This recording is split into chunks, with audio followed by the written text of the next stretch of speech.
The grand ballroom was sparkling, but I felt invisible. I stood alone, clutching a glass of champagne, watching my boss, Mark, laugh with the executives. I'd missed my family vacation for the Apex project, working late for months, all for the promised annual bonus. That bonus was my daughter's braces, a new water heater, a breath of financial air. Suddenly, the CEO, Mr. Evans, was beside me. "Sarah. Our Apex hero," he boomed. "So, did that hefty bonus I signed off on help your family enjoy a nicer holiday?" The room tilted. My smile shattered. "I'm sorry," I stammered, my voice too loud. "What bonus?" The laughter around us died. Mark's face, across the room, went pale as a ghost. The silence was deafening. Mr. Evans's friendly smile vanished, replaced by sharp confusion. "What do you mean, what bonus?" he asked, his voice low and serious. "A $15,000 performance bonus was processed for you in November, Sarah. I approved it myself." My heart hammered against my ribs. $15,000. That was life-changing money. I saw Mark quickly weaving through the crowd, a panicked look on his face.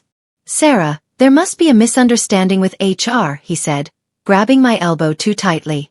But I looked directly at Mr. Evans, my shock hardening into something solid. "There's no misunderstanding, sir. I never received a bonus. Not a single penny." I pulled my arm from Mark's grip. The entire senior team was staring. The trap had been set, not by me, but by the truth. I fled to the bathroom, my hands shaking. I splashed water on my face, staring at my reflection. The obedient, grateful employee was gone. I felt a cold fury building. That money was mine. My daughter had asked for braces for 2 years.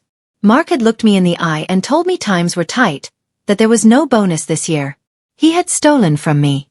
The door opened, and Anya, the quiet IT analyst, walked in. Our eyes met in the mirror.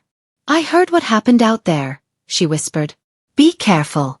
Mark's friends with everyone in HR. He'll cover his tracks." She slipped a business card into my hand. "My cousin is a labor lawyer. Call her." It was my first ally. The next Monday, the office was a morgue. Whispers stopped when I walked by. Mark called me into his glass-walled office. His smile was gone. "Sarah, you embarrassed me and the company," he said coldly. "The bonus was a clerical error. It was sent to an old account. We're fixing it." It was a lie. I could see it in his eyes. "Which old account?" I asked, my voice calm. "I can check my records." He stammered. "It's being handled. Now, I need you to focus on the new project. Don't let this become a distraction." He was trying to intimidate me into silence. I just nodded. "Of course, Mark." I was playing a new game now, and he didn't know the rules.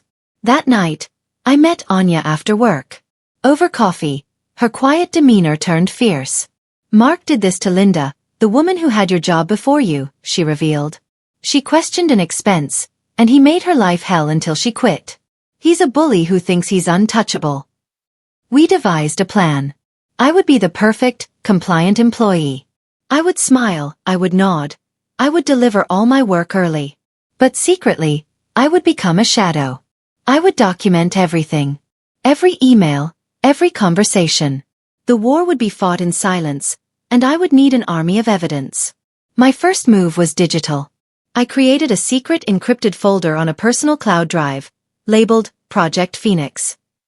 I uploaded every email about the Apex project, every praise from clients, and the original HR document outlining the bonus structure.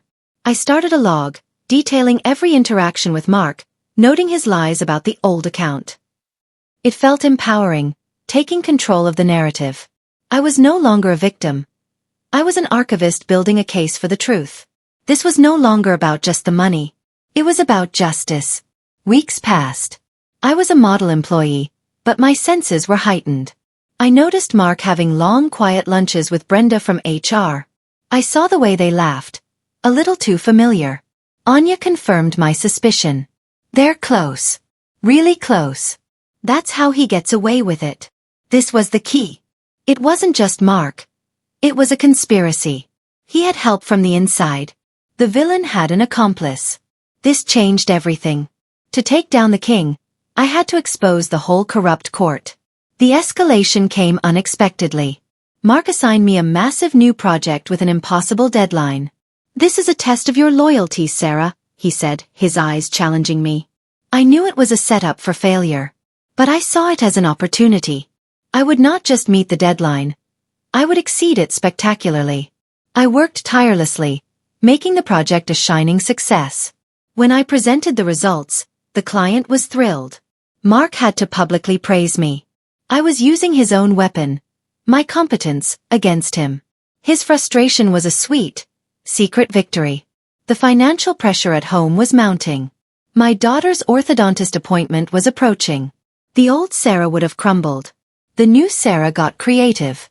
I started a small, anonymous blog, detailing my experience with wage theft, changing the names. The response was overwhelming. Dozens of comments shared similar stories.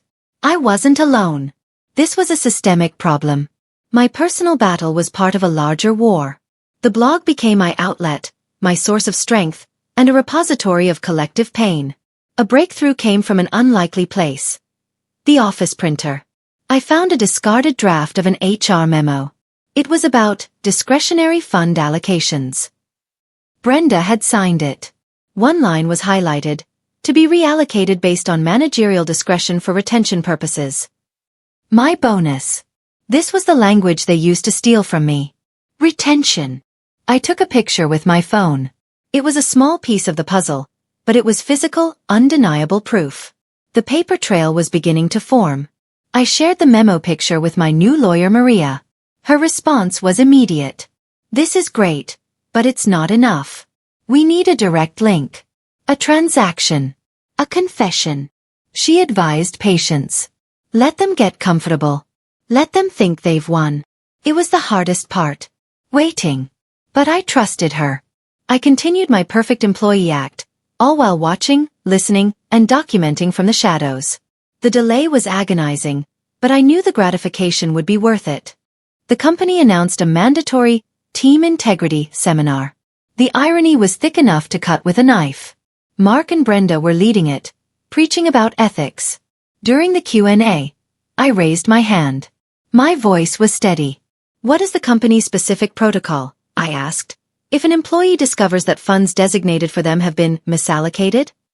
The room went still. Mark's smile was rigid. Brenda stammered through a generic answer about reporting to HR. I just nodded, letting the question hang in the air. The challenge had been issued, publicly. The backlash was swift. The next day, Mark called me in. He was furious. "Undermine me again and you're finished," he snarled. He threatened a write-up for insubordination. I didn't flinch. I simply took out my phone, opened a blank note, and said, "I'm sorry, could you repeat that for my records? I want to make sure I understand your feedback completely." He stared at the phone, his anger faltering, replaced by a flicker of fear. He dismissed me without another word. The power had shifted. He was now afraid of me. Anya brought me the nuclear option. She accessed the archived server logs, a serious risk for her. She found it, an email from Mark to Brenda, dated the day the bonus was paid. The subject line, reallocation. The body read, "Process the $15,000 for Sarah into the contingency fund. I'll handle the communication. She doesn't need to know." There it was. In writing. A direct, unambiguous confession of theft. I printed the email and held the paper in my hands. It felt like holding a winning lottery ticket and a weapon, all in one. I didn't act immediately. I planned the reveal like a military operation. I scheduled a meeting with Mr. Evans, CCing the head of legal, and attaching the email as a pre-read. The meeting was for Friday at 4 p.m. The timing was strategic. Too late for them to spin it before the weekend. I wore a red dress to the meeting, a color of power and warning. I walked into that boardroom not as a victim, but as a prosecutor. I was ready for the final battle. The meeting was nothing like I expected. Mr. Evans wasn't just angry. He was mortified. The head of legal looked like she'd swallowed poison. They had seen the email. "This is a very serious allegation, Sarah," the lawyer said. "This email appears to be authentic," Mr. Evans added, his voice grave. You have my personal assurance this will be investigated fully, immediately. There was no defense. The evidence was too clear. I simply said, I trust you will do the right thing for the company and for me. Then I stood up and left them in the silent, stunned room. That weekend, I took my daughter to the park. For the first time in months, I wasn't carrying the weight of the secret. I felt light. The anxiety was gone, replaced by a peaceful certainty. I didn't know what Monday would bring, but I knew I had fought fair and I had fought clean. I had used the truth, and it had set me free. My daughter held my hand and said, "You seem happy, Mom." I smiled a real, unforced smile. I am, baby. I really am. On Monday, Mark and Brenda were gone. Their desks were cleaned out. An official company-wide email went out, stating they had left the company to pursue other opportunities, effective immediately. It mentioned a renewed commitment to ethical practices and fair compensation.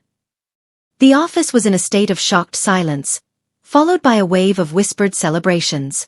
I didn't say a word. I just sat at my desk and worked. The quiet victory was sweeter than any loud celebration.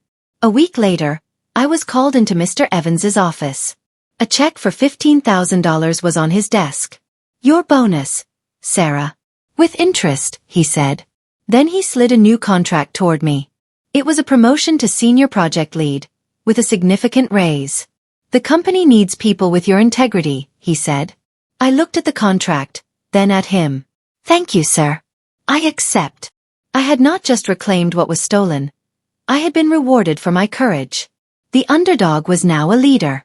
The story didn't end there. Inspired by my anonymous blog, I started a monthly finance and rights workshop for the junior staff, teaching them how to understand their contracts and spot red flags. Dozens of people attended. I became a silent guardian in the office, a symbol that silence could be broken. The culture began to shift. People felt empowered to speak up.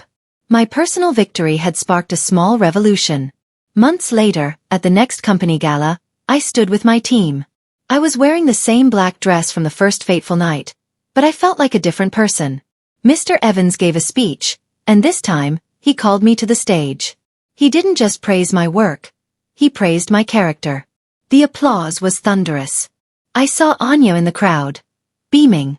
We had done it. We had changed our world. I used part of the bonus money for my daughter's braces. The day they were put on, she smiled a huge metal smile in the mirror. "Thanks, Mom," she said. That moment, the simple ability to provide for my child, was the greatest payoff of all. The other part of the money I invested, starting a college fund for her.